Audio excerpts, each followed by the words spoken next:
Erkekler ve kadınlar. Yüzyıllardır bitmeyen, insanlığın en eski ve en büyük tartışması. Gerçekten birbirimize ihtiyacımız var mı? Yoksa bu bağımlılık sadece toplumun bize dayattığı bir illüzyon mu? Birçoğumuz için bu soru sadece sosyal medyada dönen boş bir tartışmadan ibaretti. Teoriler üretiliyor, makaleler yazılıyor, ancak kimse bunu gerçek hayatta test etmeye cesaret edemiyordu. Ta ki o güne kadar. Başarılı ve milyoner bir iş kadını olan Christina Roth, bu sorunun cevabını sadece düşünmek istemedi. O, bu cevabı bizzat yaşamak ve dünyaya kanıtlamak istiyordu. Onun gözünde modern dünya, erkek egemen bir zihniyetle tasarlanmıştı. Kadınların enerjisi, potansiyeli ve dehası, bu baskıcı ortamda hak ettiği yeri bulamıyordu. Fikir netti. Erkeklerin baskısı ve dikkat dağıtıcı unsurları ortadan kalktığında, kadınlar çok daha özgür, çok daha üretken ve çok daha başarılı olabilirdi. Bu sadece bir felsefe değildi. Bu yeni bir dünya düzeninin ayak sesleriydi. Ve bu düzeni kurmak için her şeyden uzak, tamamen izole bir sığınağa ihtiyaç vardı. Christina Roth, hayalini kurduğu bu yeni dünyayı inşa etmek için radikal bir adım attı. Gözünü Baltık Denizi'nin soğuk ve hırçın sularına çevirdi. Finlandiya açıklarında medeniyetten uzak, sessiz ve ıssız bir ada satın aldı. Bu adaya bir isim verildi. Super-She. Burası sadece bir tatil köyü olmayacaktı. Burası sınırları tamamen kadınlar tarafından çizilmiş, erkeklerin ayak basmasının kesinlikle yasak olduğu kozmik bir ütopya olacaktı. Karar kesin olarak verilmişti. Ada kurulacaktı. Gereken bütün resmi adımlar atıldı, bütçeler ayrıldı ve yasal izinler alındı. Teoride her şey ama her şey kusursuz ilerliyordu. Dünya medyası bu projeyi konuşmaya başladı. Televizyonlar, gazeteler, internet siteleri bu girişimi yeni bir dönemin başlangıcı olarak ilan etti. Binlerce kadın bu adaya gelebilmek ve bu özgür dünyanın bir parçası olabilmek için sıraya girdi. Kağıt üzerinde insanlık tarihinin en büyük sosyal deneyi tıkır tıkır işliyordu.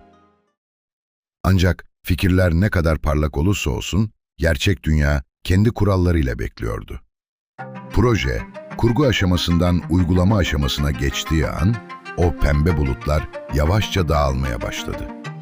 Çünkü bir adayı yaşanabilir kılmak, sadece bir fikir birliği sağlamaktan çok daha fazlasıydı.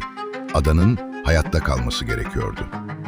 İnsanların yaşayabilmesi için devasa bir altyapı kurulmalıydı. Bölgeye elektrik getirilmeli, ana hatlar döşenmeli ve yüksek voltajlı jeneratörler kurulmalıydı.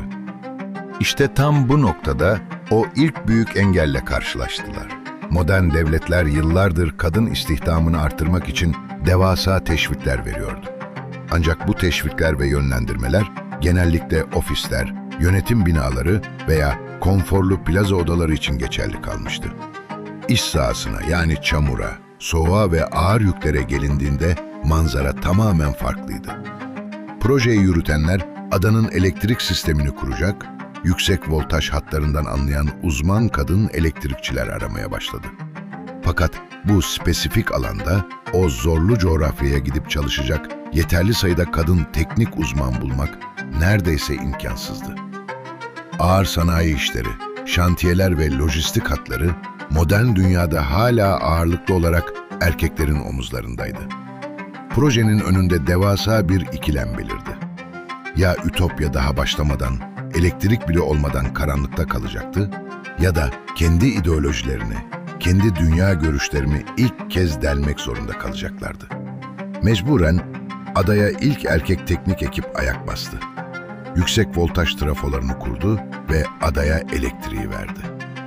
İlk gedik açılmıştı ama krizler bununla sınırlı kalmayacaktı. Elektrik sorunu bir şekilde çözülmüştü ancak adanın altı hala bir saatli bombaydı. Kanalizasyon ve atık yönetimi. Onlarca kadının lüks içinde yaşayacağı bu adanın, Baltık Denizi'nin katı çevre yasalarına uygun devasa bir foseptik ve arıtma sistemine ihtiyacı vardı.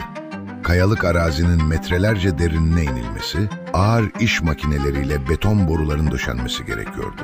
Yönetim yine kadın operatörler ve tesisatçılar bulmak için ilanlar açtı. Sektörü taradı. Fakat zaman daralıyordu ve balçığın dondurucu soğuğunda o ağır iş makinelerini kullanacak, balçığın içine girip o dev boruları birbirine bağlayacak kadın iş gücü sahada yoktu. İdeoloji, gerçekliğin duvarına ikinci kez çok daha sert çarptı. Adanın altyapısını tamamlamak, lağım ve arıtma sistemlerini kurmak için ikinci kez erkek ekipler çağrıldı. Ve adanın tüm yeraltı ağı erkek işçilerin emeğiyle inşa edildi.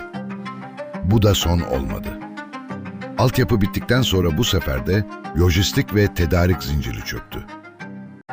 Adadaki lüks yaşamın sürdürülebilmesi için her gün dondurucu dalgalarla boğuşarak adaya tonlarca gıda, temiz su ve malzeme taşıyan dev kargo teknelerinin kaptanları ve liman işçileri gerekiyordu.